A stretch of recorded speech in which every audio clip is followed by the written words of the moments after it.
everybody, Janet. It's garden time again, and I just wanted to point out this enormous tomato plant, and it's a cherry tomato plant. It's yellow, kind of orangish yellow, very small, very sweet. So when we have that deluge of water in the middle of the summer, what happens to all tomato plants when they get too much water is they split. So if they split that day, you could still eat them, but if they've been sitting around for 2 days, you really shouldn't eat those. Lots of bugs get in the cracks and they're eating it, so let the bugs have them. And when you go to pick, take all those split ones, throw them to the ground. Steve, come and look. If you look down here, you'll see a lot of orange tomato skins lying on the ground, and you see orange tomatoes, which I threw to the ground, and I keep them there. And there's going to be anywhere between a dozen and 25 seeds in each of those tomatoes. So by throwing them to the ground, I'm basically going to be planting tomato seeds for next year. So right now, today, we were going to throw some dirt on top of this, a very light coating of some good black dirt on top of all those tomatoes, so that in the spring, suddenly I'm going to have like 100 volunteers. They call them volunteers when the seeds drop to the ground and create plants.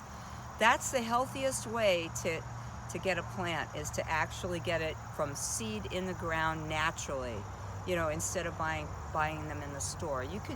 Nature does it right, nature knows how to reproduce itself. So throwing seeds in the ground, leave them there, we'll put some dirt over them, and then next year we'll get the volunteers, and then I'll get another row here in the garden, and I'll just have a solid row of a lot of tomato plants. And this little plant, when I planted it, it was this size, this big, tiny thing. And it just took over. I got hundreds and hundreds and hundreds of tomatoes out of that one plant. I worked very hard on the root ball. We made a big hole. We put in sand in the bottom, eggshells, crushed eggshells for the calcium next. After that, magnesium, which we got directly from Epsom salt. You can buy it at any store. It's pure magnesium. You want to mix your magnesium, your calcium into the hole.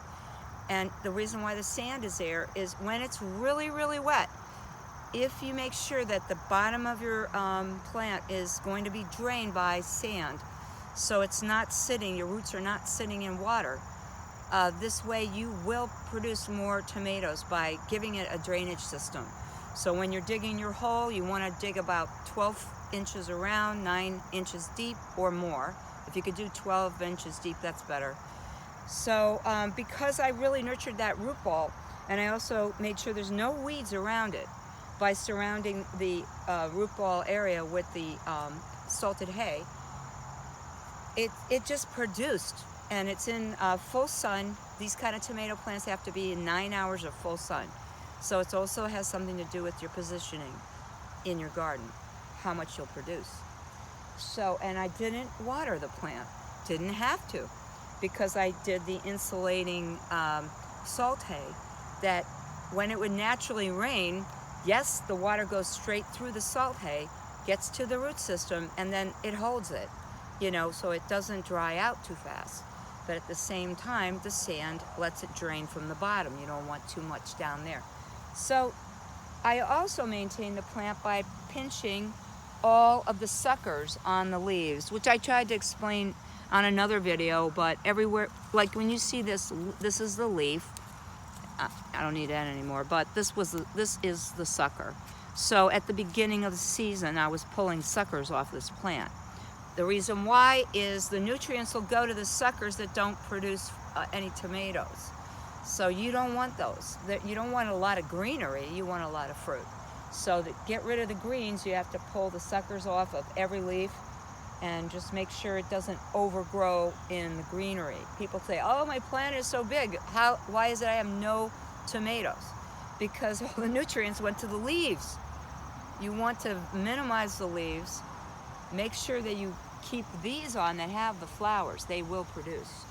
And if you see right down here, here's some more tomatoes, the little green ones.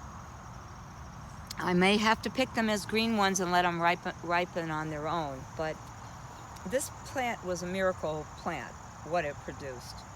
So thanks for listening, and I hope you get something out of my videos, and Any questions, of course, you can always ask me.